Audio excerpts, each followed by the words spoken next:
हम देखने वाले हैं ग्रीक गॉड ऋतिक रोशन को केजीएफ पार्ट 3 में या फिर सलार पार्ट 2 में।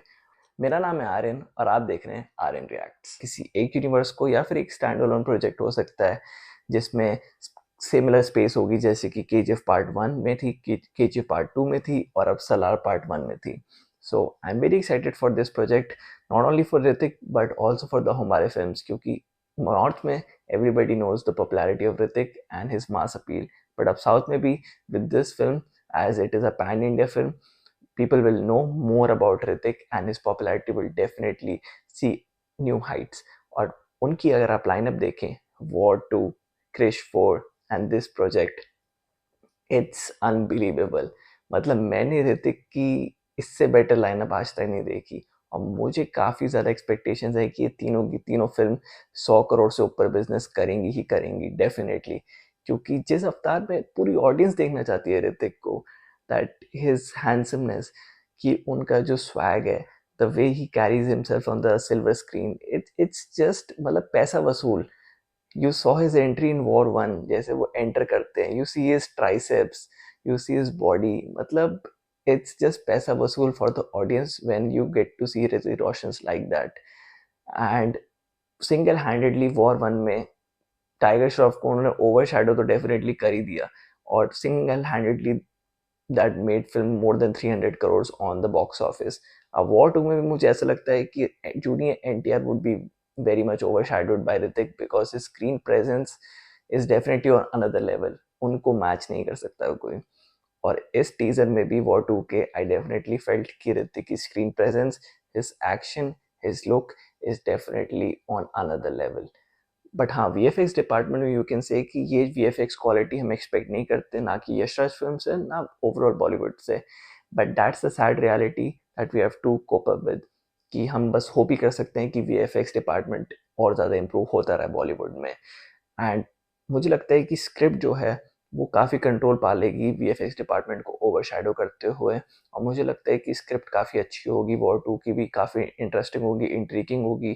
जैसे कि it's always the spy thriller is globally shoot, तो वैसे ही ये भी ग्लोबली शूट हुई है इटली में, बाकी यूरोपियन कंट्रीज़ में, एंड डेफिनेटली एक हाई चेजिंग एटमॉस्फेयर क्रिएट होगा इसमें भी, दो स्पाइस के बीच में। तो definitely looking forward to War 2। और कियारा आडवाणी के भी बहुत चर्चे हो रहे हैं, क्योंकि कियारा आडवाणी का सिर्फ एक लुक ही इतना वायरल हो गया वॉर 2 में। So definitely people are waiting कि उनका ट्रेलर में कितना रोल होगा and what she is playing. तो काफ़ी मिस्ट्री अराउंड है उस चीज़ के भी। और उसके अलावा क्रिश 4, जो कि फिल्म भाई साहब बनती जा रही है, बनती जा रही है, बनती जा रही है, इतने टाइम से प्रोसेसिंग में है वो। राइटिंग स्क्रिप्ट हो रही है, उसकी स्क्रिप्ट राइटिंग हो रही है, कभी डायरेक्टर चेंज हो रहे हैं, कभी राकेश रोशन जो कि ऋतिक रोशन के फादर हैं, उन्होंने बोला है कि अब ऋतिक रोशन ही है जो कि डायरेक्ट भी करेंगे, एक्ट भी करेंगे। सो देयर आर काफ़ी चेंजेस, बहुत सारे चेंजेस हो रहे हैं क्रिश 4 में। बट मैं होप करता हूँ कि हमारे को डेफिनेटली क्रिश 4 देखने को मिले अगले साल या अगले से अगले साल तक, because it's been a long time. कब से हम वेट कर रहे हैं क्रिश 3 का। और जादू को कौन नहीं देखना चाहता भाई, अगर जादू का कमबैक होता है तो मज़ा आ जाएगा। जादू। So I am definitely excited for Krrish 4 as well. और उसके बाद द हुम्बाले प्रोजेक्ट।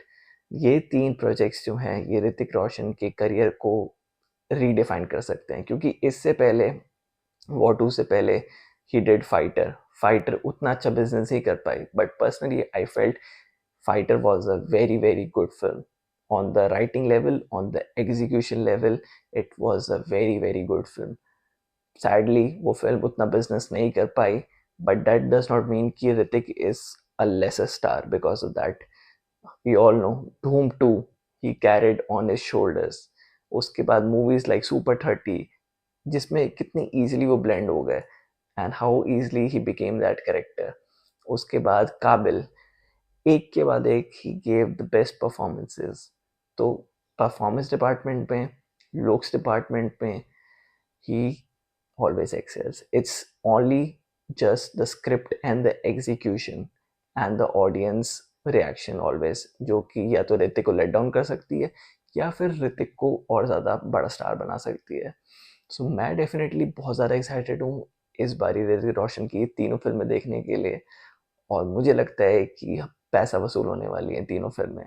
और अगर ये सही टाइमिंग के साथ और अच्छी प्रमोशंस के साथ ये फिल्म आती है तो ये डेफिनेटली 100 करोड़ से ऊपर ही कमाएंगे तीनों फिल्में, क्योंकि इनमें ये पोटेंशियल है, क्योंकि इनकी स्क्रिप्ट बहुत अच्छी होगी और एक्शन बहुत अच्छा होगा इनमें, और डेफिनेटली ऋतिक रोशन की स्क्रीन प्रेजेंस।